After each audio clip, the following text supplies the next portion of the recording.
तर व्हॅलिटीचा विषयच नाही. हो ना, अरे नोंद पण नात्यातला शोधा म्हणलेत ना, त्याच्यात नातं कुळ आणि रक्ताचा म्हणलेत ना ते. नातं कुळ आणि रक्त.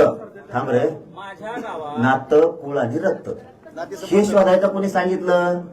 सरकारनं. कुणाला? समितीला. ती जर हाय म्हणती हे कुळातली रक्तात, तर व्हॅलिटीला प्रमाण द्यायला अडचण काय? आम्ही म्हणून काही उपयोग नाही. आता मी बळच म्हणत ते मोहिते आणि हे मोहिते एकच आहेत, मी म्हणून उपयोग नाही ना. समिती म्हणते तुमची. आपण काही एकमेकाला क्रॉस नाही करायला होत, कारण ते आपण नाही म्हणायलो. आपण ही सगळा दोष कुठे ठेवू? मग या समित्या काय झक मारायला नेमल्यावर तुम्ही आम्हाला फसवायला मराठ्याला? हे बघा असं होतंय दादा, तुम्ही समजा दिला आपण ग्रह चौकशी समिती जे देणार आहे 3 ऑफिशियल हे लेवलचं गाव पातळीचे आणि एक थोडंसं एसडीओच्या लेवलचं खालचा अधिकारी. अहो राज्यामध्ये आपल्या तहसीलदारनं दिलेला जे प्रमाणपत्र आहे त्याला सुद्धा चॅलेंज केलं जाते. कशात केलं जाते? व्हॅलिडेशन ह्याच्यामध्ये. ते दादागिरी. नाही नाही नाही, माझं म्हणणं काय आहे? ती दादागिरी, ती दादागिरी, माझं म्हणणं काय आहे? ती सरळ दादागिरी. उदाहरणार्थ बोडखेचं प्रमाणपत्र निघाल, त्याच्या भावानं ऍडमिशन घेतलंय JFCM कॉलेजला इंजिनिअरिंगला. बहिणीचं रद्द कसं होतं? ही सरकारची मराठ्यांवरची दादागिरी आहे. तुम्ही कुठे चालला स्थानिक पातळीवर? यांच्यामुळे होणार नाही, त्यांच्यामुळे होणार नाही, ही दादागिरी आहे. त्या दही अंड्याचं निघालं प्रमाणपत्र. जात पडताळणी समितीनं सांगितलंय प्रमाणपत्र द्या, व्हॅलिडिटीचं देऊन टाका. हे सगळ्या महाराष्ट्राने वाचलं ना. दुसऱ्या दिवशी दादागिरीवर रद्द केलाय ते गैरवापर करून. काय करणार तुम्ही? आम्ही मराठी खरं असून जर बंद करायला लागले तर काय करणार आहे? आता यांच्या एका बाबतीत निघालं पातळीकडे सक्का दुसऱ्याला द्यायचं नाही. मी कसं काय सोडीन? मला राजकारणाशी कुठं देणं घेणं नाही, मी नाही सोडणार. मग शिंदे आडवा येऊ, नाही तर फडणवीस येऊ, नाही तो कुणी बी होती, मी सोडणार. कारण हे चूक आहे. एका मोहितीचं निघून दुसऱ्या चव्हाणाला देत नाहीत, चव्हाणाचं निघून सोळुंक्याला देत नाहीत, म्हणजे काय सिस्टम आहे? मग तुम्ही आमच्यावर नाही भरोसा ठेवला. आम्ही काय म्हणलो? ही सोळुंके, ती कदम आणि ह्यो कदम बरोबर आहे. आमच्यावर कुठं भरोसा ठेवलाय? आम्ही म्हणलो ना आई रक्तातला कुळातला आहे, त्याच्या नात्यातला आहे म्हणलं ना. ते म्हणतात नाही आमचे लोक शिव देणार. आता तुमच्या लोकांशी शोधलं ना. आता कोणाच्या? आपण म्हणा ह्यो रस्ता करायचा, द्या लिहून तुम्ही रस्ता करायचा, नाही घेणार. ते म्हणते ना आमचं इंजिनियरला बघू ते हाय का? ही सत्य परिस्थिती. ते त्यांच्याच लोकांवर भरोसा ठेवतात, आपल्यावर ठेवत नाहीत. मग आता हे लोक तुमचे आहेत ना, कस का देत नाहीत? मला एक म्हणायचं, आपण आडमुठे नाही आहेत.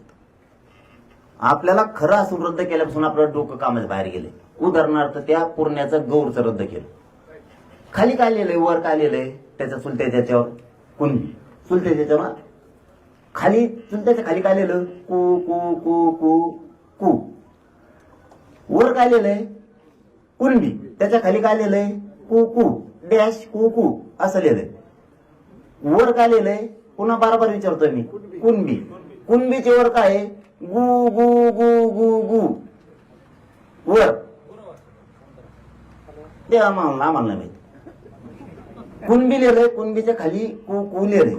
अधिकाऱ्याचं म्हणणं काय? कुचं कुत्र होतं, कुच कुलकर्णी होतं. मग वरच्याचं गु नाही का होत?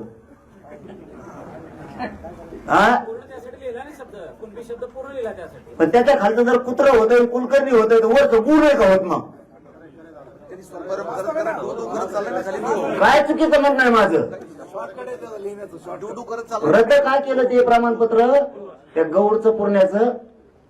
तर म्हणले कुणबी आहे का एवढं देतो, खाली कु कु कुत्र होतं, कुलकर्णी होतं, आमकं होतं, तमकं होतं. मग मी ते सरकारला विचारलं, नको देऊ, फाडून टाक, काय हरकत नाही. पण वरचं गु गु होतं हे काय? म्हणजे आमच्या जर कुचा अर्थ कुत्र कुलकर्णी होतंय, तुमच्या गुचा काय अर्थ होतोय? मग शेण वाल्या लेंड्या वरचं काय होतंय? काय चूक आहे माझी? चीड आमच्या याला जर कुत्र होतंय, कुलकर्णी होतंय, तर वर काय त्या लेकरांबद्दल कधी बोललो आम्ही? वर काय लिहिलंय, खाली काय लिहिलंय, आमच्याच्यात दोष काढायचे. हे सरकारला पटतं का? तसं हे मुद्दाम करायले तरी आपल्यात. यांना पोरं नोकऱ्यात चालले, पोरी नोकऱ्यात चालले, शिक्षणात चालले, नाही सहनवर. सगळ्यात मोठा ह्यो पॉइंट पकडा सगळेजण, आपलं खरं असून सुद्धा वावर द्यायचं नाही, त्यांना दादागिरीनं खायचं. मग आता दादागिरी करून द्यायची का बाप बनून जाती कोण राहायचं आपण ठरायचं. जे व्हायचं ते होईल, त्याला काय पर्याय आहे?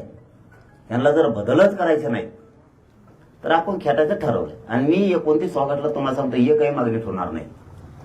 काय व्हायचं ना तर होऊ दे, काय व्हायचं. मारले रे लोक यांनी शेतकरी मारले, यांनी धनगरपुरे मारले, यांनी मायक्रो ओबीसीचा वाटोळ करून टाकलं. पहिल्यांदा आपल्याकडं लहान असताना आपण राठोड नावाचे PSI यायचे, फौजदार यायचे, चव्हाण नावाचे यायचे, जाधव यायचे. एक नाही राहिले, एक मायक्रो ओबीसीतलं एक. तिसरेच आलेत, संपून टाकले, पुरे धनगर संपेले यांनी. मायक्रो ओबीसी खलास करून टाकला, काय ठेवला नाही. मुसलमान दलित काय ठेवला नाही यांनी. आता मराठ्याचा नंबर लावता का? AWच्या पोरं कम नाही घेतले? निवडी झाले, शिकले असते ना? नाही शिकले आमचे पोरं. SC-BC पोरं निवड झाले, शिकले नाही का? काय ठेवायचं नाही. बरं मराठी मोठं कोण करायचं म्हणलं? हे सरकार म्हणलं आता उद्योगाला लावायचं. छानपैकी मस्त मस्त भात वरण खाल्लं पाहिजे म्हणजे मराठ्यांच्या पोरांनी, वरून तुंपाचे दात. कर्ज बाजार झाले, मराठी बऱ्याली पोरायची, व्याज परतावे द्यायना. ते या जगा बापाची पेंड आहे का? कशाला व्यावसायिक करायचं म्हणलं पोरं? ते व्याज परतावे कोण द्यायचे?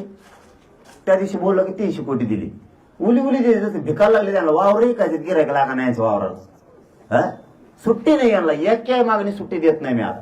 फक्त तुम्ही जबाबदारी घ्या. हे झालं क्लिअर सगळं आपलं आता? याच्यात काही राहिलं नाही ना? हा, माझं पुन्हा एकदा तुम्हाला विनंती आहे, आपण आणलोयच आता शेवटचा अटीतटीचा लढाच लढायचा आहे. एवढं केस पाडत बसण्यापेक्षा माड्याला एकदा आरक्षण मिळालं, त्यानं वारंवार करायला का आंदोलन नाही? आपल्याला सारखं करायची वेळ काय आली ती येऊ नये, म्हणून आमची एक विनंती अशी आहे की जे कायद्यात आहे तेच आपण स्वीकारलं पाहिजे. कायद्याच्याच अनुषंगाने जाऊ. ऐका माझी विनंती आहे. मग मी तेच म्हणतो ना, आम्ही काय बाहेर गेलो काय? मराठा शब्द शासनाला ओबीसीच्या यादीत. मला तुम्हाला एक प्रश्न होता पहिला, सगळ्या मराठ्याला आरक्षण मिळणार. JR मध्ये काय बदल करायचा? सरसकट होत नाही, डोकं फालतू लावू नका. तुम्ही सरसकट ते होऊ शकत नाही. मराठा हा विषय आपण हळूहळू सरसकट कडत जात आहे. थांबा रे सर, हळूहळू जात आहे सरसकट कडच, फक्त हळूहळू जायला लागतंय. ही भाषा जर मराठ्याला समजली तर मराठा मोठा होतोय. सरसकटला काहीच होत नाही. आता 42 वर्षापासून दमले सगळ्या अभ्यासक संघटनांना, पुरे समन्वयक अख्खे दमले. टप्प्याटप्प्यात मी 58 लाख चिट केले. 58 लाखाचे प्रमाणपत्र घ्यायचे एकदा ह्या आंदोलनात, गॅजेट घ्यायचे, हळूहळू तिथं जात आहे. झालं सरसकट. असं सरसकट होत नसतं. याला म्हणतात राजकीय डाव. सरसकट करायचं असेल तर याला राजकीय डाव म्हणतात. माझं सरळ म्हणणं आहे, हळूहळू जो हैदराबाद गॅजेट मध्ये जे JR काढला त्याच्यात काय दुरुस्ती करायची, एवढाच प्रश्न आहे.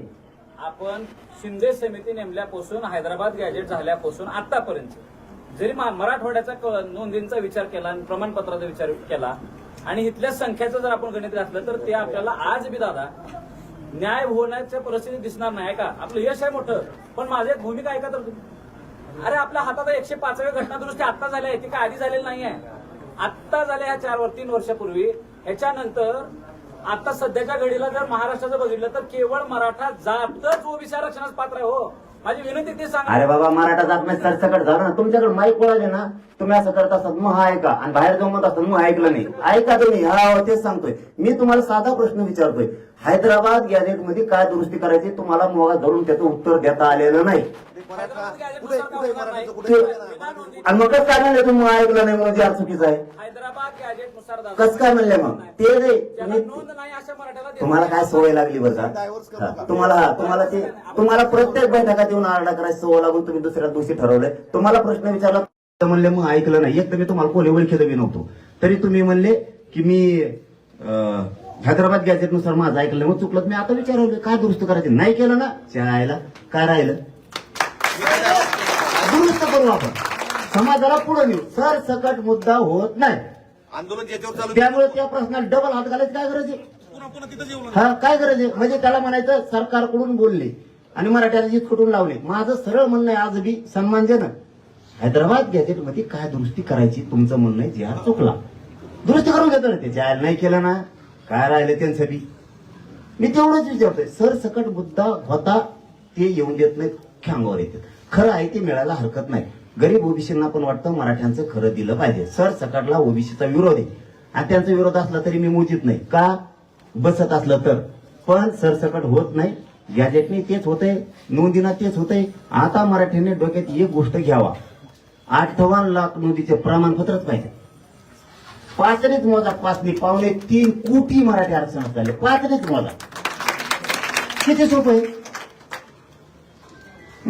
तेव्हा माझं एक विनंती आहे तुम्हाला, कॅमेरा आहेत म्हणून इथे काही गोष्टी पदरात बोलता काढून येणार घ्या. नाही. हे फिरते ते कॅमेरे पदरात इथे काढून आहेत म्हणून काही गोष्टी बोलता येणार नाही. घ्या. आपण एकदा दोघं जण 5 मिनिटासाठी बसू, तुम्हाला पूर्ण मला नाही वाटायचं एकट्यात बसत नसतो मी तुमच्यासारख्या समजा, अजिबात बसत नसतो, अजिबात बसतो. काय असेल ते ओपन, हा काय असेल ते ओपन, अंधारात अंधारात नाही. तुमचं ना खाली बसार तुम्ही, ते आलं ना प्रत्येकाचं तेच होतं, त्याच्यामुळे मी त्याला येऊन बी देत नाही, कारण ते कधीही समजून व्यवस्थित समाजाला सांगत नाही. बाकीच्याने कुणीही बोलायचं नाही, मी बोलवलेलं आहे. मला तसल्या गोष्टी आवडत नाही. आपण ओरिजिनल खानदानी सन्मानानं आलेलं सरकार सुद्धा आपण वापस पाडतो, ते कशात होय काय. मग मला जे आवडत नाही ते मी तोंडावर बोलून दाखवतो. शत्रुत्व नाही, चुकीचा पायंडा आहे त्यांचा, मला चुकीचाच वाटणार. त्याचं ते काय, ते त्यांना डिबेट करायची सवय लागली आहे. ते मुद्दाम हे केलं की दिसतंय फक्त. बैठकावर बी गेलं, टेबलवर रोड्या हाणायच्या, कुठं हुसकटून लावायचं, सगळं झालं. समन्वयकाने पचपच केलेली गेली, मरमरी केलेली गेली. मी सन्मानानं बोलवतो, मला त्याच्यावरती चर्चा करायचं नाही, मला ही करायचं नाही, कारण ते मीडियावाले बांधव तेवढंच ही करतात लगेच सुरू. आणि मग माझ्यावरच झपका होता, असंच होतं आणि ते तसंच होतं. ते काय होतं, त्यांनी इथं आल्यावर माणसानं उत्तर मिळालं पाहिजे. हैदराबाद गॅजेटमध्ये काय जी आर निघाला, उत्तर काय नाहीये, ते विषय सोडून देऊ. आता आम्हाला मराठवाड्याचा आणि पश्चिम महाराष्ट्र दौरा लागू द्या. परत म्हणायचं आम्हाला बोलून दिलं नाही, आता बोलणंच होतं. चल 70 वर्षामध्ये आम्हाला मराठवाड्याला कधीच वाटलं नव्हतं आम्ही टिंबी होती. आज बऱ्या प्रमाणामध्ये आपण झालो. जर हे बोल सत्य आहे. भैया, आणि तुमच्या पद्धतीनं आपण भैया जर टप्प्याने गेलोत ना, टप्प्याने नव्हतं. एकाही अभ्यासकाचा अवमान, थांबा रे दोघं तुम्ही, एकाही अभ्यासकाचा अवमान आपल्याला करायचा नाही. पण महाराष्ट्राला हे पण गरजेचं होतं, अभ्यासकाला बोलल्यावर काय येत नाही आणि मागं का बोलते. हा ना, मग माझं कर्तव्य माझ्या समाजासाठी मला प्रामाणिक करणं गरजेचं होतं. मी अभ्यासकांना बोलवलेलं सन्मानात, जे आले नाही ते त्यांचा लकला. आमचं त्यांच्यावर रुसणं अजिबात नाही. जाहीर मीडिया समोर सांगतो, आपलं त्यांच्यावर रुसणं नाही, अजिबात नाही. त्यांनी त्यांचं काम करावं, मी माझं करतोय, ह्या भूमिकेत चालावं. इथं यायचं नाही, तिकडं पचपच करत राहायची. हा, आणि संभ्रम निर्माण करायचा, हे काम करायचं नाही. पण ते 16ला बोलवलं होतं, 15 दिवस वेळ दिलेला होता. थोडा थिरका नाही, ज्याला यायचं ते येतं, ज्याला नाही यायचं ते नाही येत. आणि ते काय काय असतं, ते स्टंट करायची स्टाईल असते. कसं आकर्षणेनं मग कसं ऐकलं नाही, मग कसं सोडून नाही घेतलं, मग म्हटलं कसं, मग मला लय माहित होतं. मग मीडियावाल्याला बी वाटतं हा हे लय जाणता दिसतोय, मोठा अभ्यासक कोणीतरी, असं ते होतं. मग ते उगाच मेसेज जातो घेण्यात देण्याचा. आणि मग त्याच्यातून मग ती वेगळीच प्रसिद्धी आणि ते वेगळंच कांड, जे पाहिजे ते नाही. त्याच्यामुळे सगळ्याच्या समक्ष हैदराबाद गॅजेटची काय दुरुस्ती करायची एकाकडूनही उत्तर आलेलं नाही. विषय ह्यो संपला. महाराष्ट्रातील ताज्या बातम्यांसाठी बघत रहा टाइम्स टुडे टीव्ही. सोबतच शेअर करा, सबस्क्राईब करा आणि बेल आयकॉन